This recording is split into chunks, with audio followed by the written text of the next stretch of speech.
Acute necrotising pancreatitis हो या chronic pancreatitis या क्रॉनिक कैल्सिफाइड पैनक्रेटाइटिस, इस कंडीशन में किन लोगों में और क्यों डायबिटीज़ होगा। तो इस बात को आपको समझने के लिए पहले ये समझना पड़ेगा कि डायबिटीज़ को कंट्रोल करने के लिए जो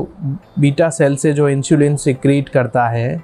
जनरेट करता है, अभी ये वैसे तो थ्रू आउट पैनक्रियाज में सिचुएटेड होते हैं, लेकिन इसकी जो हायर डेंसिटी होती है वो टेल पार्ट में देखने को मिलती है। तो यदि आपके केस में एक्यूट नेक्रोटाइजिंग पैनक्रेटाइटिस है और maximum part of tail damage हुआ है पैनक्रियाज का, या फिर आपको एक्यूट पैनक्रेटाइटिस के अटैक्स आ रहे हैं, आपको क्रॉनिक पैनक्रेटाइटिस है और ये अटैक्स के अंदर आप देख रहे हैं कि बार बार आपका टेल पोर्शन ऑफ पैनक्रियाज में इन्फ्लामेशन हो रहा है और एवरी टाइम यही डैमेज हो रहा है, या फिर आप देख रहे हैं कि आपका क्रॉनिक कैल्सिफाइड पैनक्रेटाइटिस का केस है और मैक्सिमम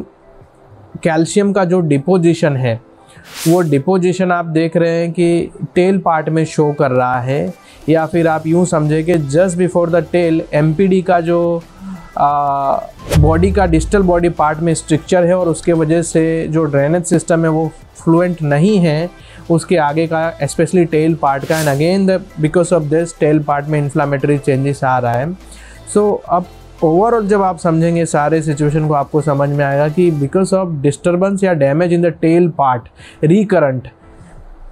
इस ग्रुप के लोगों में डायबिटीज़ होने के चांसेस बढ़ेगा, क्योंकि ज़्यादातर डेंसिटी बीटा सेल्स के टेल पार्ट में देखने को मिलता है। सो चांसेस है कि ये लोगों को diabetes compare to other patient पहले हो। और नंबर 2, जिन लोगों में हेरिडिटरी शो कर रहा है कि माता पिता को डायबिटीज़ है और उनको अब पैनक्रेटाइटिस हुआ है, तो इन लोगों में भी डायबिटीज़ होने का चांसेस ज़्यादा रहेगा। Thank you.